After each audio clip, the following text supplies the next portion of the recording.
Salam sejahtera, terima kasih karena bersama dengan saya di Nazilin Unity Channel. Keputusan RCI, siasatan diraja berkait dengan isu Pulau Batu Putih akhirnya keluar dan telah pun diwartakan. Anwar Ibrahim memberikan komen yang cukup lantang dan berani, yang kita fahami pastinya sedang merujuk kepada pengkhianat negara. Anwar Ibrahim kata, akibat cuai ataupun kerana cuai kendali isu Batu Putih, ianya pengkhianatan kepada negara. Perdana Menteri Datuk Seri Anwar Ibrahim menyifatkan kecuaian dalam mengendalikan isu Batu Putih adalah satu bentuk pengkhianatan kepada negara. Beliau berkata, biarpun kerajaan menerima keputusan Mahkamah Keadilan Antarabangsa ICJ, tiada negara di dunia ini yang ingin melepaskan mana-mana kuasa atau kawasan dengan mudah. Malah sanggup berperang untuk mempertahan sebuah wilayah kecil. Sebab itu, Kerajaan Madani setuju adakan Suruhanjaya Siasatan Diraja RCI untuk memutuskan apa yang sebenarnya berlaku. Mengapa negara ini, negara hebat Malaysia tercinta ini, izinkan pengkhianatan begitu rupa sehingga terlepas dengan mudah tanpa gunakan jalur hukum pertahankan hak kita, kata Anwar Ibrahim. Kalau benar orang fikir ini perkara kecil dan enteng, ada masalah pada sikap dia sebagai seorang anak Malaysia, kerana ini tidak pernah berlaku dalam sejarah dunia, kata Anwar Ibrahim dalam Majlis Amanat Perdana Menteri Hari Kebangsaan 2024 di sini hari ini. Pada 23 Mei 2008, ICJ memutuskan Singapura mempunyai hak terhadap Batu Putih, manakala Batuan Tengah yang terletaknya 1 km kurang 1 km dari pulau itu milik Malaysia. ICJ juga memutuskan hak milik Tubir Selatan kira-kira 4 km dari Batu Putih akan ditentukan mengikut persempadanan perairan negara yang menguasainya. Mesyuarat Jemaah Menteri pada 24 Januari lepas bersetuju menubuhkan RCI bagi mengkaji pengendalian perkara berkaitan kes kedaulatan Batu Putih, Batuan Tengah dan Tubir Selatan. Semalam, Menteri di Jabatan Perdana Menteri Undang-Undang dan Reformasi Institusi, Datuk Seri Azalina Othman Said memaklumkan laporan RCI bagi mengkaji pengendalian perkara berkaitan kes kedaulatan Batu Putih, Batuan Tengah dan Tubir Selatan akan dibentang di Parlimen manakala syur-syur yang dikemukakan akan dibahas. Azalina berkata perkara itu diputuskan dalam mesyuarat Jemaah Menteri pada Rabu lepas dan laporan itu dibentangkan oleh pengerusi Suruhanjaya berkenan Tun Mad Raus Sharif yang juga bekas Ketua Hakim Negara. Anwar juga berkata perbahasan terbuka di Parlimen mengenai isu Batu Putih akan menjadi pengajaran kepada anak bangsa selain iktibar supaya tidak mengorbankan kepentingan negara. Kita akan izinkan perbahasan terbuka di Parlimen dan luar Parlimen untuk jadi pengajaran dan iktibar kepada anak-anak bangsa pada masa akan datang, bahawa negara ini terbentuk dengan pahit getir, keringat, air mata darah pejuang selama ratusan tahun lawan penjajah demi penjajah dan tidak boleh dikorbankan kepentingannya, kata beliau yang juga Menteri Kewangan.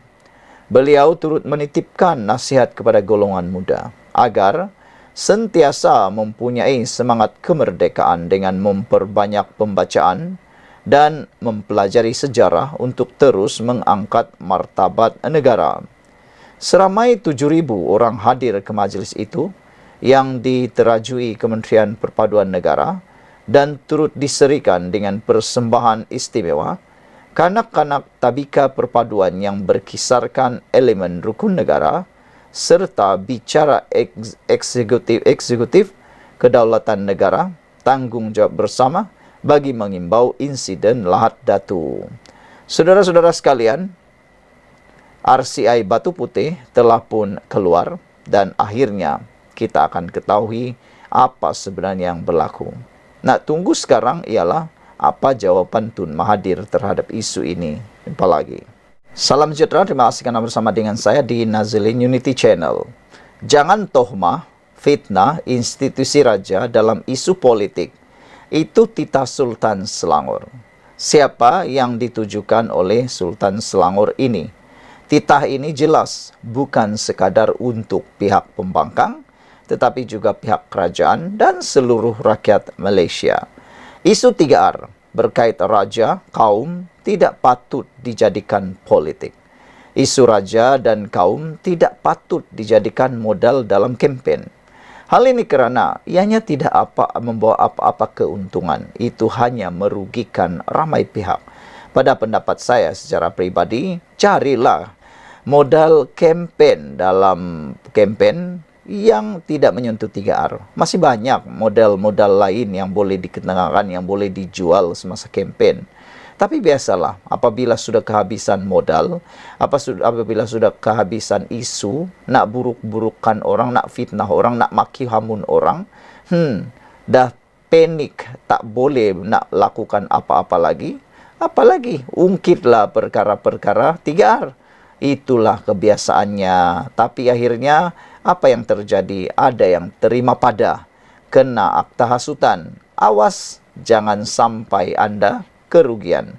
Bak kata Anwar Ibrahim, sudah terlanjur cakap, sila bertanggung jawab. Sudah terlanjur cakap, buruk padahnya dan tanggung akibatnya sendiri. Jangan salahkan orang. Ini balik-balik nak salahkan orang.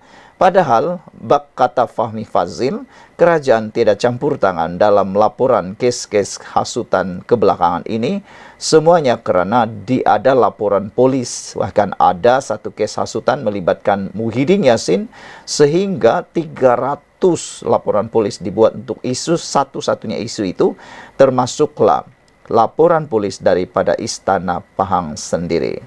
Hari ini kita digemparkan dengan titah Sultan Selangor sekali lagi. Sultan Sharifuddin Idris Shah menasihatkan fikiran rakyat tidak diracuni dengan unsur negatif terutama dalam isu 3R. Sultan Selangor menegaskan institusi raja tidak sepatutnya diheret dengan tohmahan dan fitnah berkaitan isu politik. Sultan Sharifuddin Idris Shah menasihatkan pihak tertentu tidak meracun fikiran rakyat dengan unsur negatif terutama isu 3R, kaum, agama dan raja. Dalam menegakkan pemerintahan berkonsepkan demokrasi berparlimen dan raja berperlembagaan. Institusi raja tidak sepatutnya diheret dengan tohmahan dan fitnah yang berkaitan dengan isu-isu politik. Institusi raja adalah above politik, di atas politik. Oleh sebab itulah, sebarang bentuk teguran dan kritikan terhadap pemerintah serta institusi raja seharusnya disalurkan melalui saluran betul dan dilaksanakan secara berhemah. Titahnya sempena sambutan Hari Kebangsaan. Sultan Sharifuddin bertitah budaya negatif itu masih diamalkan sebagian daripada pemimpin dan ahli politik di sebalik kekerapan baginda memberi nasihat berhubung perkara terbabit. Beta tidak akan jemu untuk terus menasihati seluruh rakyat agar sentiasa memupuk semangat perpaduan yang tinggi di kalangan masyarakat titah baginda lagi. Segala perbezaan antara kaum, agama dan fahaman politik janganlah dijadikan penghalang bagi rakyat Malaysia memberikan taat setia kepada negara titah baginda. Baginda turut menggesa perbezaan itu sepatutnya dijadikan resepi mewujudkan masyarakat majmuk, bersatu padu dan menghormati antara satu sama lain. Usaha-usaha hendaklah dilakukan dengan berhemah bagi mengadakan program-program yang boleh merapatkan semula jurang pemisah demi mengikis segala prasangka buruk di jiwa sebagian rakyat negara ini titah baginda lagi. Titah itu menyusul 3 hari selepas pengerusi Perikatan Nasional PN, Muhyiddin Yassin didakwa di Mahkamah Session Gua Musang kerana mengeluarkan perkataan menghasut pada kempen PRK Nenggiri.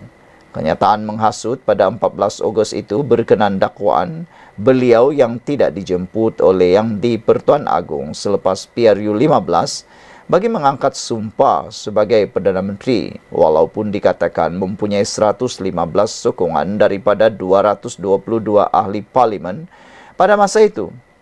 Presiden bersatu itu didakwa mengikut Seksyen 4 dalam kurungan 1 kurungan B Akta Hasutan 1948 yang boleh dihukum denda maksimum RM5.000 atau penjara tidak melebihi 3 tahun atau kedua-duanya. Sekian dulu untuk kali ini. Jangan lupa tinggalkan komen Anda, tekan butang subscribe. Bye-bye. Salam sejahtera, terima kasih karena bersama dengan saya di Nazilin Unity Channel. Ada yang kata dengan laporan ini, mereka kata, PAS ni dah tak tahu malu sangatkah, kata netizen. Ada juga netizen yang menggunakan pepatah, hidung tak mancung, pipi tersorong-sorong. Ini apabila Ketua Mursidul Ampas tiba-tiba pula seakan-akan lupa diri dan seakan-akan macam dia pula hebat. Apabila dia berkata, Anwar, DAP, punca PAS enggan sertai kerajaan. Sehingga netizen yang membaca laporan ini mereka kata, siapalah yang nak mahu sangat PAS menyertai kerajaan?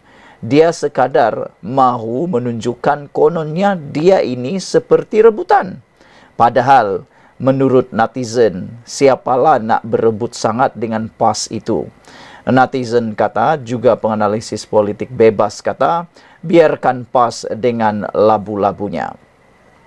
Ada yang tidak bersetuju dengan kata-kata daripada Mursidul Ampas ini apabila dia kata Anwar dan DAP punca PAS enggan sertai kerajaan. Mereka kata, netizen kata, yang tak bersetuju itu kata, siapa barulah PAS suka. UMNO pun dia tak suka sebilangannya, Zahid mereka tak suka. Siapa lagi yang mereka suka? Kata netizen. Yang mereka suka ialah orang yang mungkin boleh mereka manipulasi.